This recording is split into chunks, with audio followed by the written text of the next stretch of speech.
Many of us around the table come to this table with previously lived experience. I've had the honor and privilege of serving both as chair of a governance and HR committee and the finance and audit committee of a public sector ag agency. And so, as you know, in public governance, conflict of interest and actually perceived conflicts of interest are just as damaging as real ones.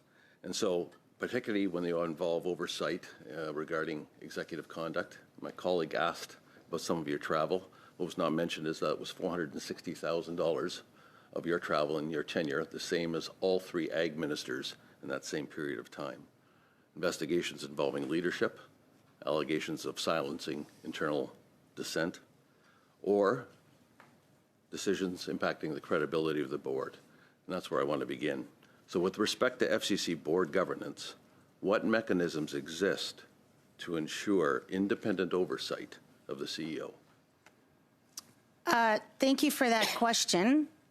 And I'd like to call upon Karina that can speak about our governance framework at FCC to answer that question. Good afternoon, everyone. First, I'd like to apologize for not being there in person. I sustained an injury and am not able to travel, but I am dialing in from Regina. FCC's headquartered in Regina. In terms of governance at FCC, we would have a governance model that includes a human resources committee, which oversees the annual goals and performance of the CEO.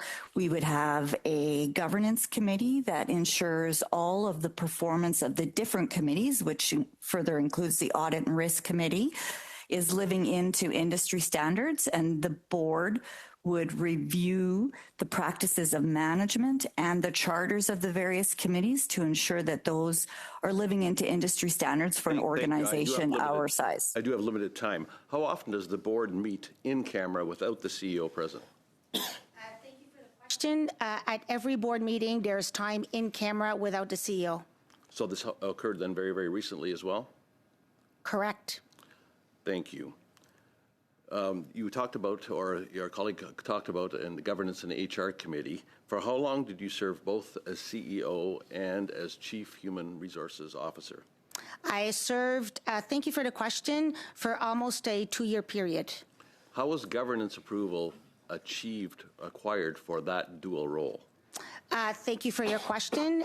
As it relates to the board, as my colleague Karina indicated, all board committees have independent charters that are followed through on an annual basis with specific work plans to work through. And items related to HR for the organization would be presented to that committee. And those items that require a vote are recommended by that committee to then be presented to the entire board and voted upon. But would that not flow through your office as a CHR head before it was presented to the board? That is correct. As the office or as the CHRO, I would be the member of the executive team that would have the accountability of the board committee around human resources. I would work with the chair of that committee in order to determine what are the correct agenda items. And to be clear, there is a work plan that is approved by the board each year in order what are the key items to bring, and that is closely monitored. How is the obvious conflict of interest mitigated when you are acting both of those roles with respect to internal concerns about the activities of the CEO? Thank you for your question. We do have processes that are available in order for if a staff would have a concern whether directly to an executive or to CEO.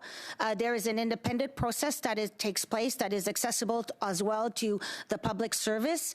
And should a complaint be triggered, at that point, our internal ethical and compliance officer would step in and would independently look into any inquiries in that regard. So would that internal officer not report to you?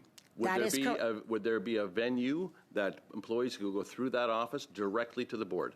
That is correct. That employee does not report to me, and FCC also positions publicly a report on all investigations that have taken place under the PSDPA each and every year.